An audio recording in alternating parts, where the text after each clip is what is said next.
Assalamualaikum warahmatullahi wabarakatuh. Al-Fakir Alwi Segaf ya. Jangan lupa untuk semua share, subscribe dan juga like video-video yang ada di Syiar TV. Mudah-mudahan berkah untuk semua dan pastinya bermanfaat untuk semua. Amin amin ya rabbal alamin.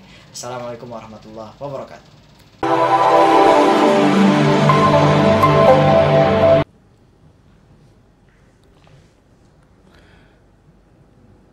Assalamualaikum warahmatullahi wabarakatuh.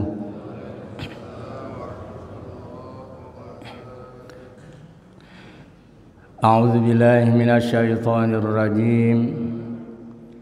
Bismillahirrahmanirrahim. Alhamdulillahilladzi faddala bani adama bil ilmi wal amali ala jami'il alam. Wassalatu wassalamu ala sayyidina Muhammadin sayyidil arabi wal ajam wa ala alihi wa ashabihi ya nabi'al ulumi wal hikam, amma ba'd. Faya ikhwanan fid din, ittaqullaha haqqa tuqatih wa la tamutunna illa wa antum muslimun. Faqad qala Allah Ta'ala fi kitabihil karim, a'udzu billahi as-sami'il alim minasy syaithanir rajim.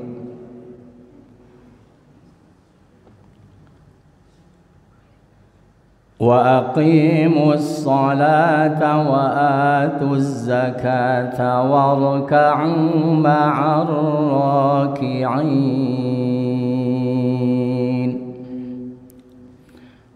Wa qala aidan innamas sadaqatu lil fuqara'i wal masakin wal 'amilina 'alaiha wal mu'allafati qulubuhum al-ayah. Wa qala aidan qad aflaha man zakkaha wa qad khaba man dassaha. Hadratil mukarramin wal muhtaramin, segenap jamaah salat subuh dan jamaah pengajian DKM Masjid Al-Fajar yang sama-sama mengharap ridho Allah Subhanahu wa Ta'ala. Alhamdulillah wa syukru ala ni'amillah. Dalam kesempatan pagi hari ini kita bisa berkumpul di tempat atau di rumahnya Allah dalam melaksanakan tugas dan kewajiban kita sebagai mukmin muslim, yaitu ibadah zahir yang paling utama, yaitu salat subuh, dan alhamdulillah bisa kita berjamaahkan. Mudah-mudahan ibadah salat subuh kita, baik yang wajib maupun yang sunnahnya, termasuk zikir kita, napas kita, langkah kaki kita, pengorbanan waktu, pengorbanan harta, semuanya dijadikan amal solih di hadapan Allah Subhanahu wa Ta'ala. Amin ya rabbal alamin. Dilanjut dengan pengajian, ini juga merupakan salah satu kewajiban kita untuk menjaga keimanan kita dengan ilmu, dipagar ilmu iman kita itu dengan ilmu. Karena kalau iman kita tidak dipagar, tentunya banyak hama-hama yang akan merusak, bahkan membatalkan keimanan kita. Kemudian dipupuk iman kita dengan amal solih. Juga tarupa rahmat ma'assalam semoga selamanya tercurahkan kepada junjungan kita Nabiullah Muhammad sallallahu alaihi wasallam, juga kepada keluarganya, para sahabatnya, para tabi'in, atba'ut tabi'in. Mudah-mudahan kita ada di dalamnya ila yaumil qiyamah, amin ya rabbal alamin.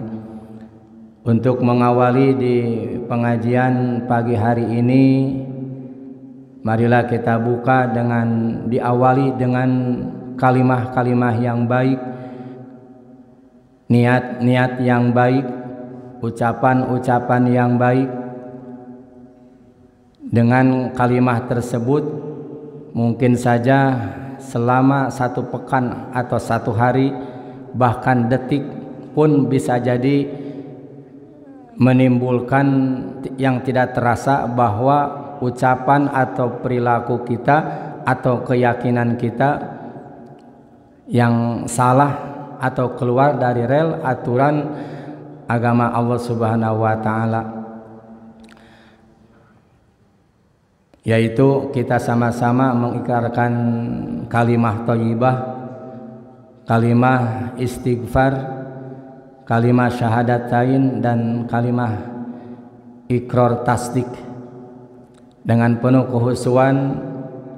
Dengan cara itulah agama memberi fasilitas kepada kita supaya iman kita keluar masuk lagi. Kemudian ucapan kita, perilaku kita ada keluar dari ketentuan-ketentuan agama Allah Subhanahu wa taala, maka kembalikan lagi dengan penuh kehusuan. La ilaha illallah, la mawjuda illallah, la ilaha illallah, la ma'buda illallah, la ilaha illallah, la maqluba illallah, la ilaha illallah, la maqsuda illallah. Bismillah tawakkalna ala Allah, la hawla wa la quwwata illa billah. Astaghfirullahal azim, astaghfirullahal azim, astaghfirullahal azim wa atubu ilaih.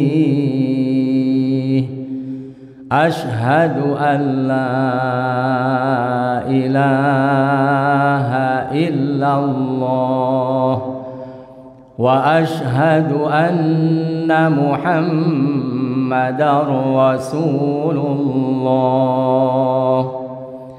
Amantu billahi wa malaikatihi wa kutubihi wa rusulihi wa bil yaumil akhiri wa bil qadari khairihi wa syarrihi minallahi ta'ala.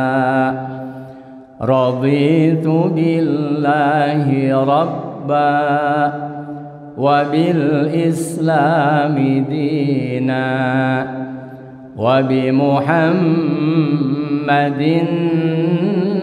nabiyyan wa rasula wa bil Qur'ani imaman wa hukma wa bil mu'minina wal mu'minati ikhwana. Bismillahirrahmanirrahim. Qala al-musannif rahimallahu ta'ala wa nafa'ana bihi wa bi ulumihi amin ya rabbal alamin. Setiap ibadah baik yang mahdoh atau yang ghair mahdoh, langsung atau yang tidak langsung, vertikal atau horizontal, bisa dikatakan kategori ibadah di hadapan Allah. Tentunya harus sesuai dengan syarat, rukun, dan yang membatalkannya. Saya ulangi, apabila ibadah kita pengen atau mau termasuk kategori ibadah di hadapan Allah, tentunya harus sesuai dengan syarat, rukun, termasuk yang membatalkannya. Baru nilai ibadah di hadapan Allah. Kita menjaga syarat dan rukunnya ibadah, tetapi yang membatalkannya tidak dijaga, maka bisa jadi ibadah itu tidak sah atau batal. Karena yang membatalkan itu ada dua. Satu, yang membatalkan ibadahnya. Dua, yang membatalkan pahala ibadah. Nah, ini yang agak sulit. Yang membatalkan pahala ibadah, gambarannya bisa jadi gugur kewajibannya karena melaksanakan suatu kewajiban. Salah satu kewajiban kita dilaksanakan, kembali ke hadirat Allah, gugur kewajibannya, tetapi ada yang membatalkan ibadahnya atau yang membatalkan pahala ibadah. Kalau batal ibadahnya, praktek ibadahnya, maka harus diulangi lagi. Jangankan ibadah zahir, ibadah batin pun apabila ada yang membatalkan, tentunya harus kembali lagi. Bagaimana supaya tidak batal? Belum kebayang. Kita punya wudhu kalau membersihkan hadas kecil dan hadas besar. Berarti kalau kita mau membaca Al-Quran atau mau melaksanakan sholat, baik yang wajib maupun yang sunnahnya, harus melaksanakan wudhu dulu, karena wudhu itu menjadikan syarat dalam sholat. Batal wudhunya, otomatis harus wudhu lagi. Batal sholatnya, tidak batal wudhunya tetapi batal sholatnya, tentunya harus balik lagi, diulang lagi sholatnya. Maka sebelum kita melaksanakan salah satu ibadah yang kita akan kerjakan, yang harus didahulukan itu adalah mafasidnya, yang membatalkannya. Dahulukan dulu yang merusak ibadah. Menurut usul fikih,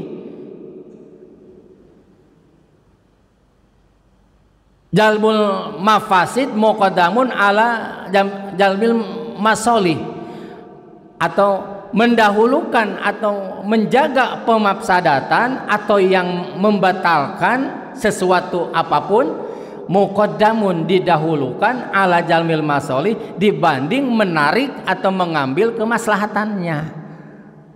Nah, jangan mengambil dulu kemaslahatannya sementara yang membatalkannya dikesampingkan.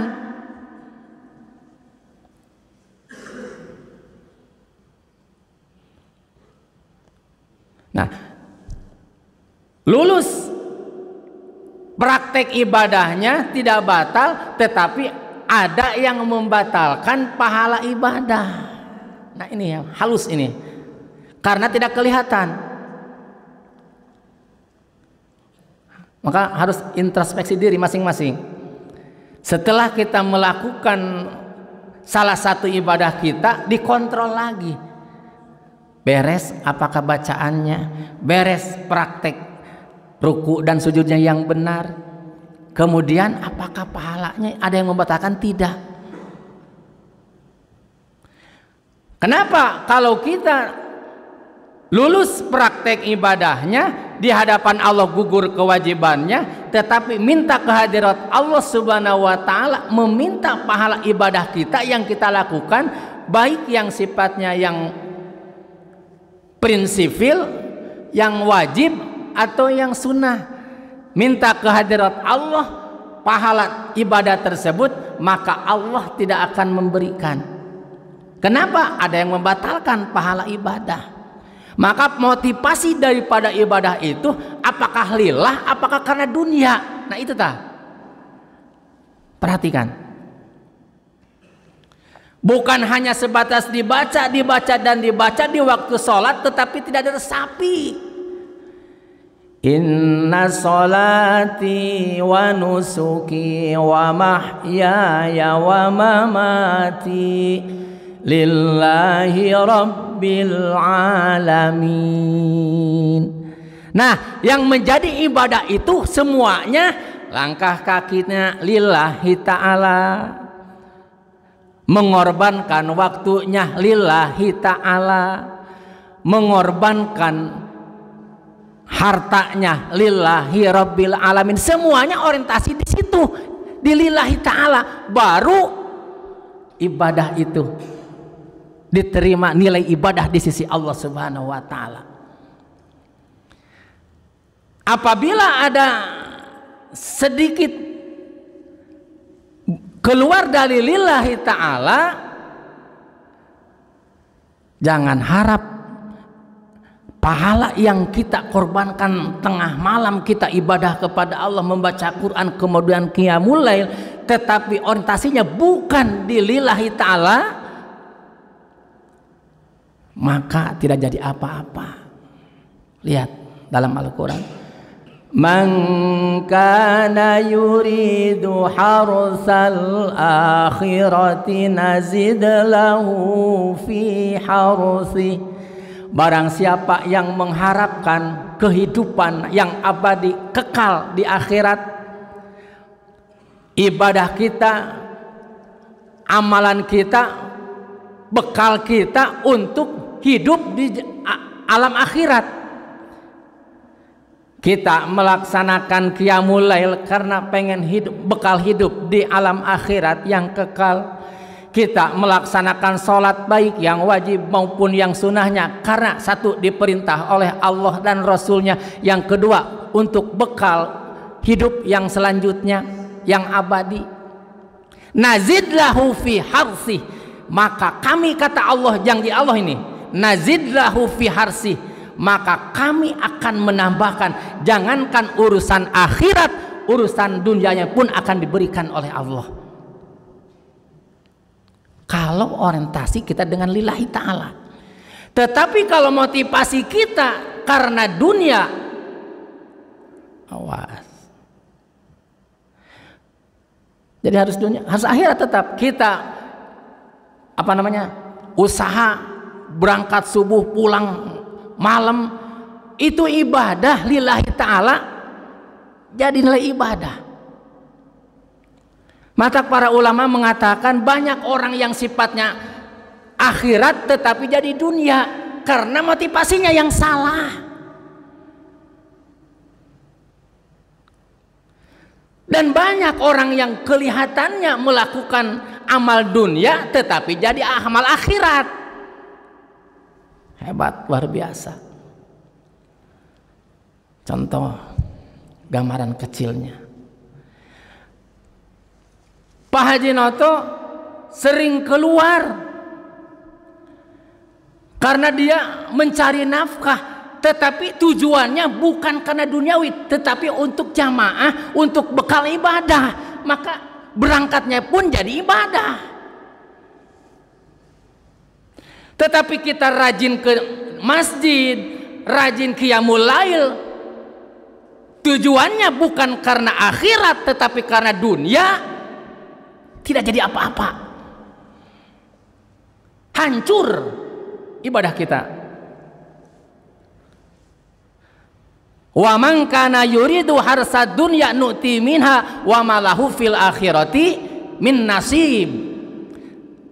Barang siapa yang mengharapkan kehidupan duniawi, kelihatannya rajin membaca Al-Quran, rajin qiyamul lail, rajin saum yang sunnah, tetapi tujuannya pengen kemajuan duniawi bukan akhirat. Nazid lahu fi harsi, kata Allah, kami akan memberikan, ngasih apa yang dia pinta.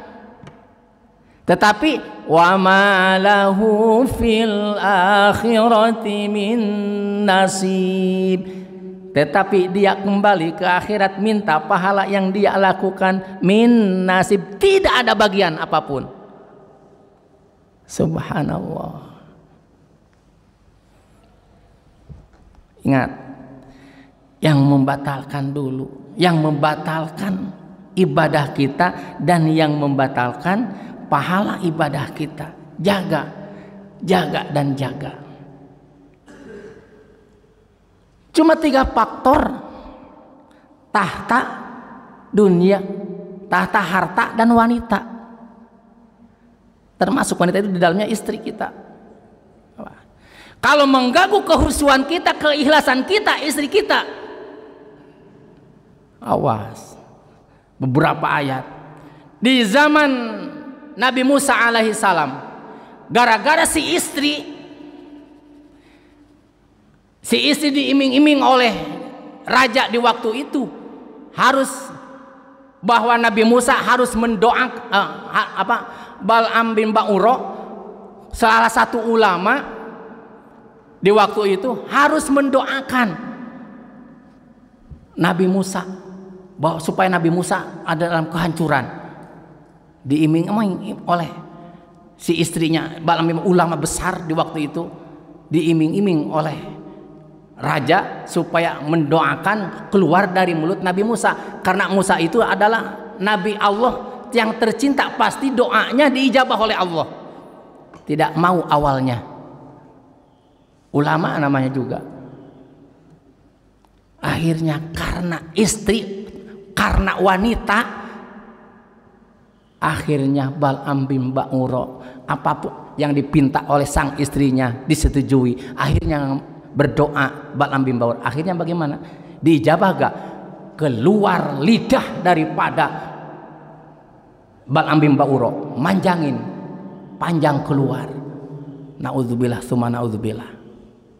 Hati-hati dengan istri, hati-hati dengan kedudukan yang tinggi, hati-hati dengan dunia. Jadi kita niatkan dalam hati, apapun yang kita lakukan lillahi ta'ala, harus ke situ semua.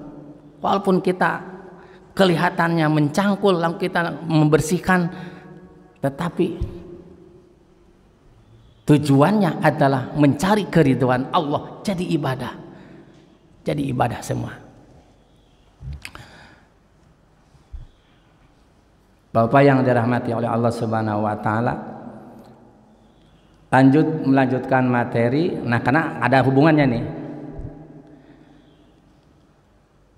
Bagian yang ketiga dari rukun Islam itu adalah mengeluarkan zakat. Wasali suha utawi kaping telune maring iku khomsah, iku ita uzzakati, ngawehaken zakat.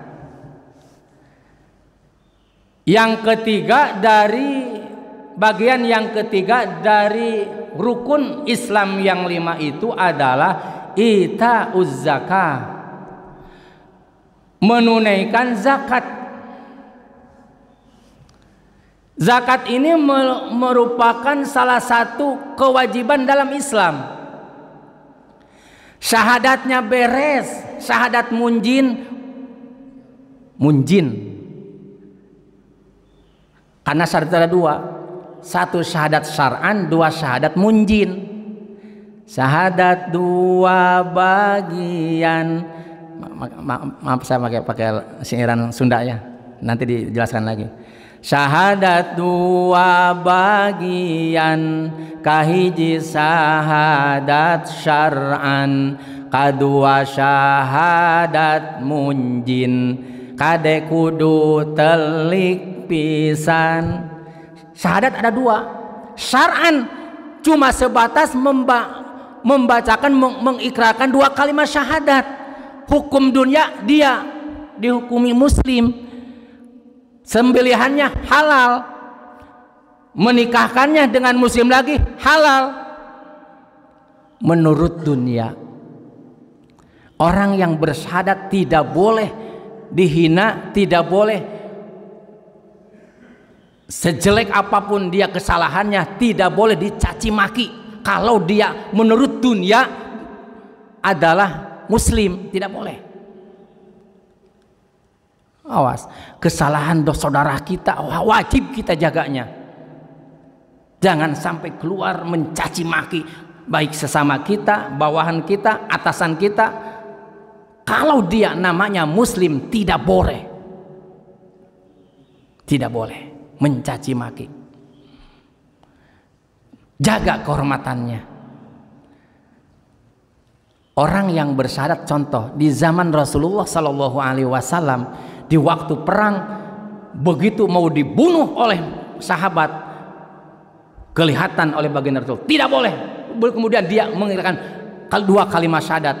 Akhirnya karena sudah tanggung, akhirnya langsung Rasulullah Sallallahu Alaihi Wasallam bagaimana? Marah. Kenapa kamu membunuh orang ini? Orang udah jelas-jelas mengikrarkan dua kalimat syahadat, kamu bunuh. Ya Rasulullah, dia mengikrarkan dua kalimat syahadat bukan karena mau masuk Islam, tetapi karena takut mati dia. Apapun yang terjadi, zohirnya kamu apa tahu niat dia? Tidak bisa menjawab dia. Sahabat, haram hukumnya. Orang yang sudah jelas mengikrarkan dua kalimat syahadat, kata Rasulullah, walaupun hatinya tidak tahu, haram dibunuh. Haram, dimarahin para sahabat. Bagaimana? Matilah. Bagaimana hukum Allah? Wallahu alam. Kalau dia benar iman kepada Rasulullah, masuk surga nanti. Kalau dia cuma sebatas takut mati, ya konyol, neraka. Itu. Nah, berarti niatnya apa itu? Dua syahadat munjin. Syahadat munjin itu yang menyelamatkan dunia akhirat dengan syarat dan ada rukunnya, dan termasuk yang membatalkannya. Ada idian dan qabul, ma'rifat dan tasdik. Nah itu diantaranya ikrar tasdik tadi. Nah, tidak akan bahas itu di bab tauhid. Nah, yang kedua, sholat. Sholatnya beres, tetapi tidak dikeluarkan, tidak dilaksanakan. Yang ketiga, yaitu apabila Allah menitipkan harta, tidak dikeluarkan sebagiannya untuk mustahiknya, maka sholatnya sia-sia. Awas, dalam Al-Quran ada yang selalu dempet, tidak bisa dipisahkan satu sama yang lainnya. Contoh, amanu pasti kesananya wa amilus solihat. Orang yang beriman pasti harus beramal solih. Iman kepada Allah dan Rasulnya, siap menerima aturan Allah dan Rasulnya melalui pintu kalimat syahadatain, tetapi buahnya tidak beramal solih, maka imannya sia-sia. Tentu wa amilus solihat. Apalagi sebaliknya, dia beramal solih, rajin ke masjid, rajin sodakoh, rajin sholat sunat atau puasa sunat, tetapi bahkan banyak orang yang hafal Quran, tetapi bukan karena iman kepada Allah dan Rasulnya,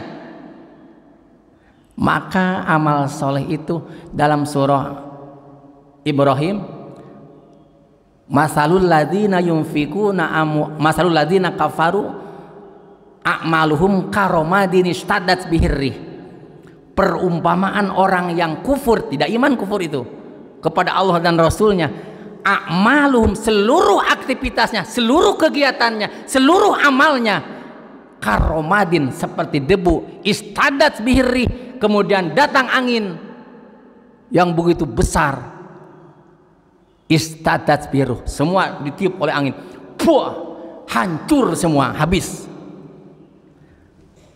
Amanu, pasti amilus solihat. Kemudian beribadah kepada Allah, berbuat baiklah kepada kedua orang tua.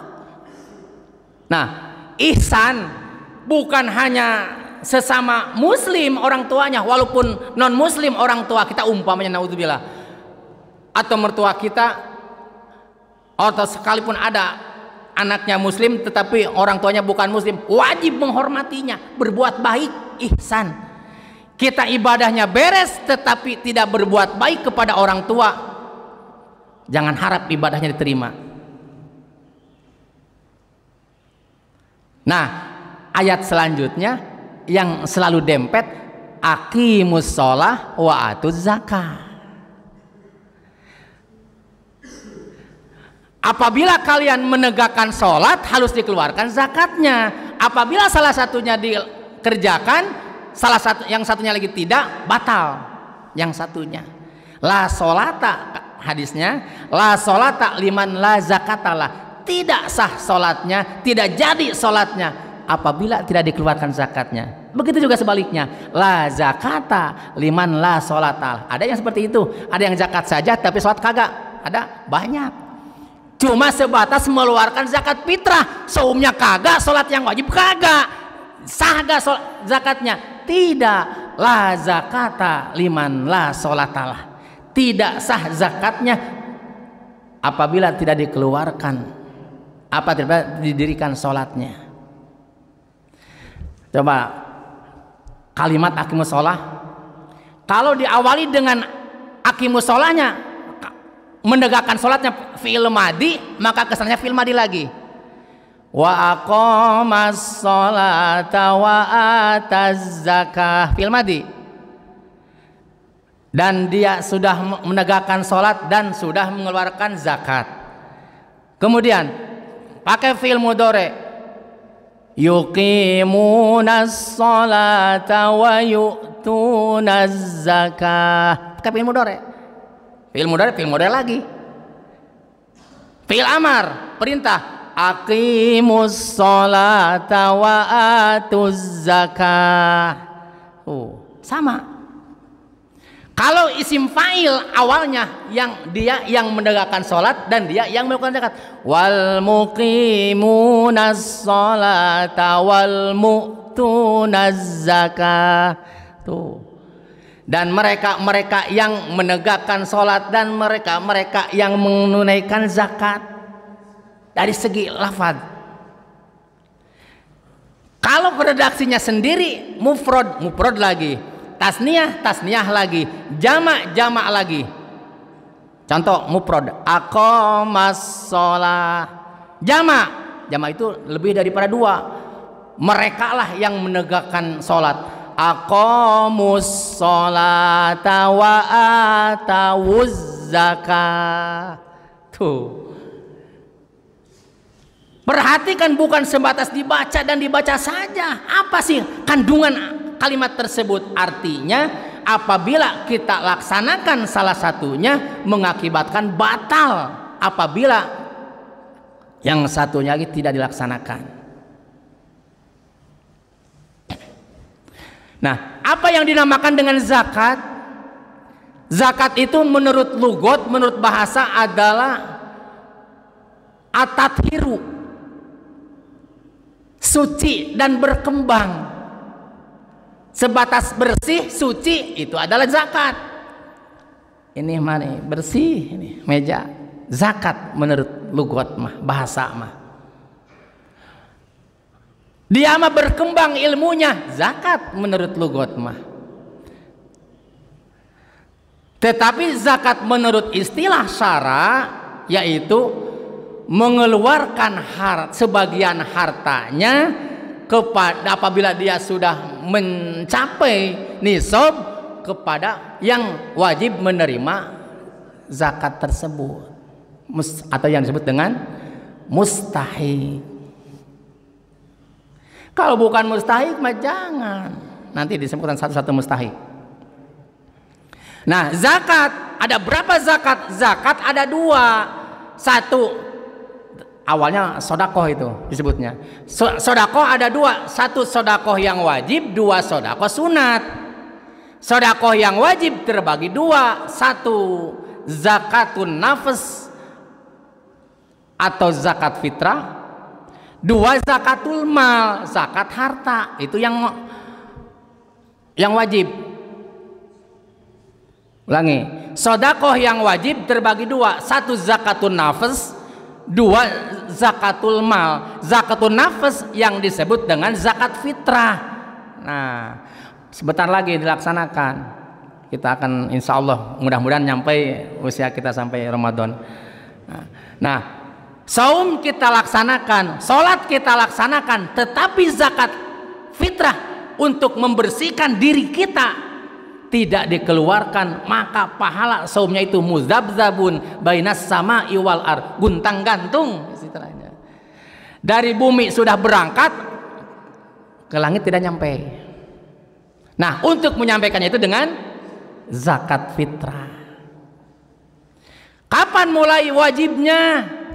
Nah, wajibnya zakat fitrah itu minimal dia punya harta dan makanan selama malam takbiran dan hari Idul Fitri. Ternyata lebih. Nah, kalau umpamanya tidak mencukupi hartanya itu untuk makan malam dan hari Idul Fitrinya, tidak wajib. Tapi kalau ada, apalagi punya di gudang yang lain tuh, banyak stoknya umpamanya, wajib. Pokoknya minimal itu ada makanan di malaman takbir dan hari Idul Fitri. Wajibnya kapan? Nah, itu separuh Ramadan dan separuh Syawal. Wajibnya itu. Bagaimana kalau dikeluarkan sebelum malam takbiran? Sah. Menurut satu kal Jumat tidak afdol, tidak utama. Bagaimana seandainya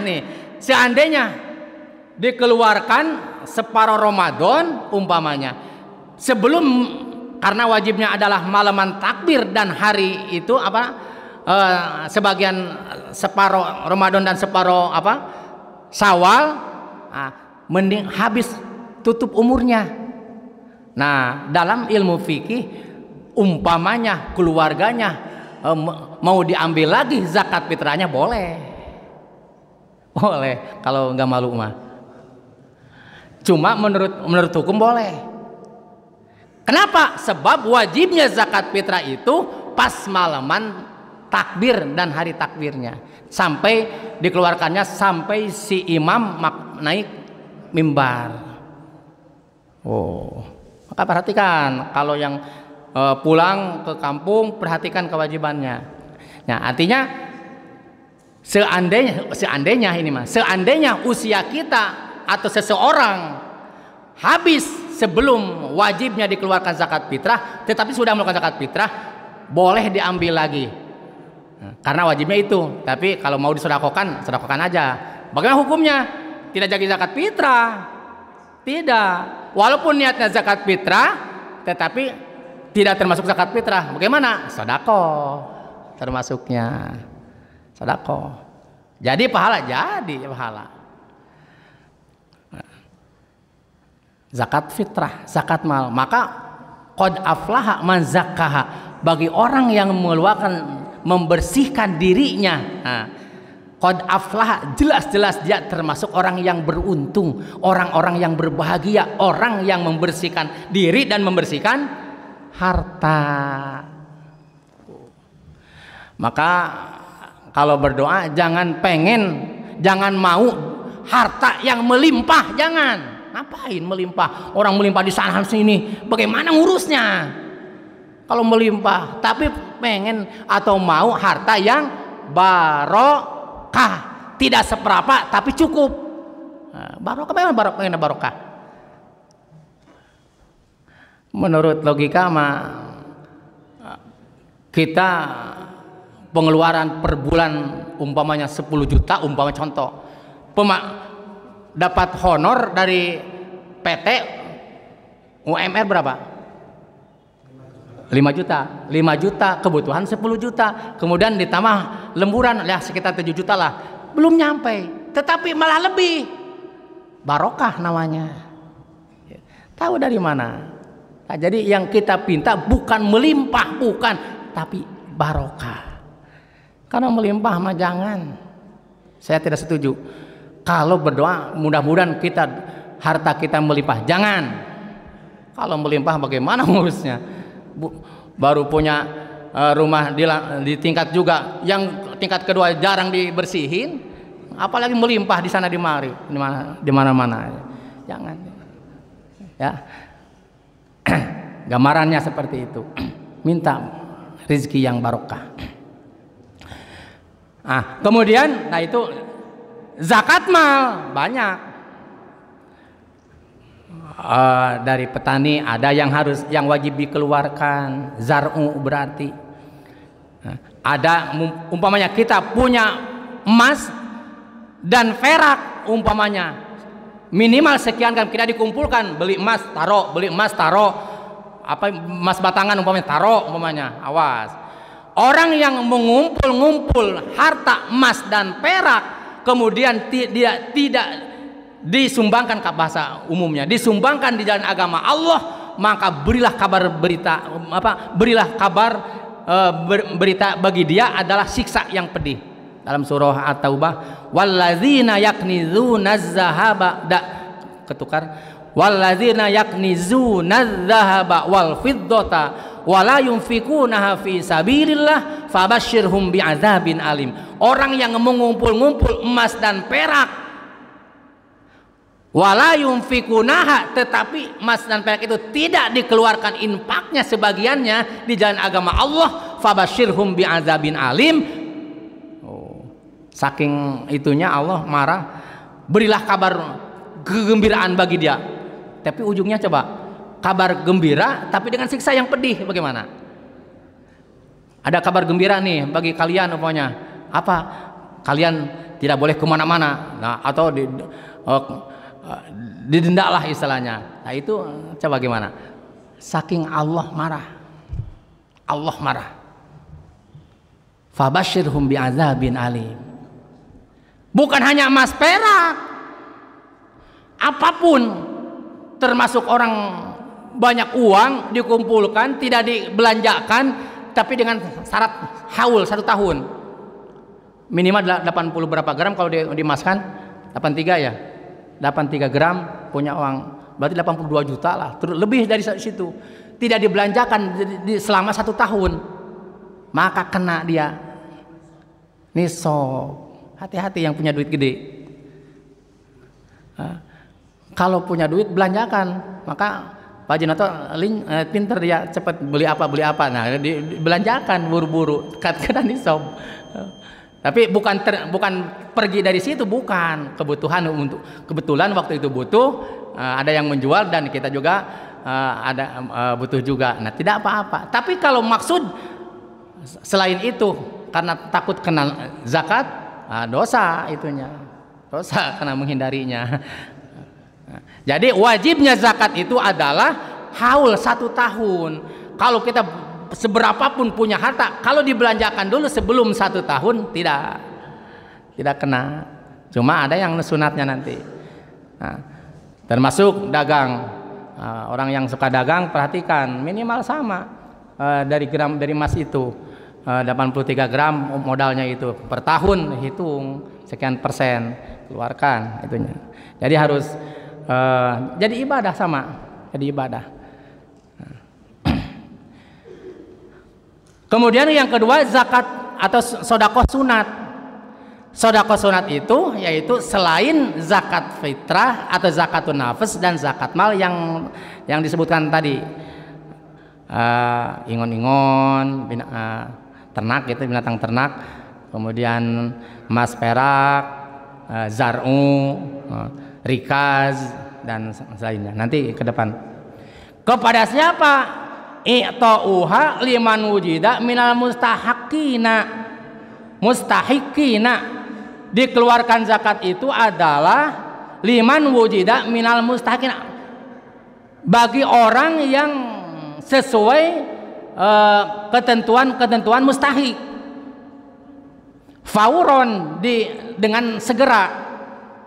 Idza tamakana fil adai ma wujubit ta'mimi, apabila leluasa minal adai, dari atau untuk menunaikan ma'a wujubil ta'mimi, serta kewajiban memeratakannya. Jadi apabila kita punya harta kemudian sampai ke nisab, kemudian wajib dikeluarkan kepada mustahik di waktu itu pula. Kalau petani mah dalam Al-Quran keluarkanlah yauma hasodih, di waktu panen. Nah, tani umpamanya, utama kita yang bisa tani padi umpamanya, begitu kita panen, keluarkanlah wa'atu haqqahu yauma hasodih, keluarkanlah kewajiban kita yauma hasodih di waktu panennya, Nah, fauron, dengan segera. Kepada siapa? Minal mustahak tahikina, bagi orang yang termasuk yang wajib menerima zakat. Apa saja yang termasuk mustahik itu? Wahum samaniyatu anwa, yang termasuk yang berhak menerima zakat. Nah, kalau zakat sunat mah sedekah sunat sama siapapun bebas. Kalau zakat yang wajib mah khusus ini mah yang 8.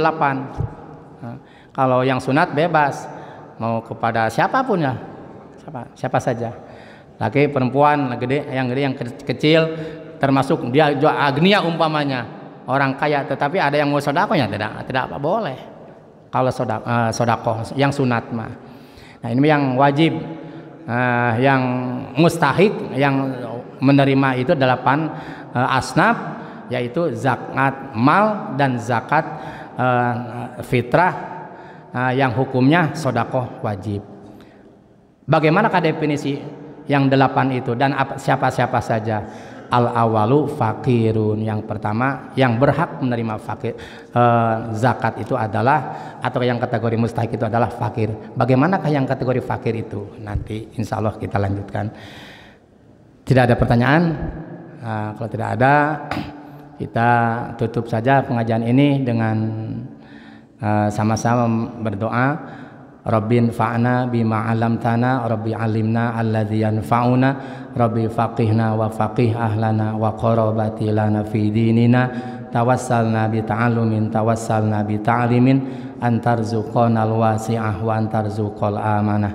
Kita akhiri dengan doa kifatul majlis. Subhanakallahumma wa bihamdik, asyhadu an la ilaha illa anta, astaghfiruka wa atubu ilaika. Kekurangan dan kelebihan mohon maaf. Wassalamualaikum warahmatullahi wabarakatuh.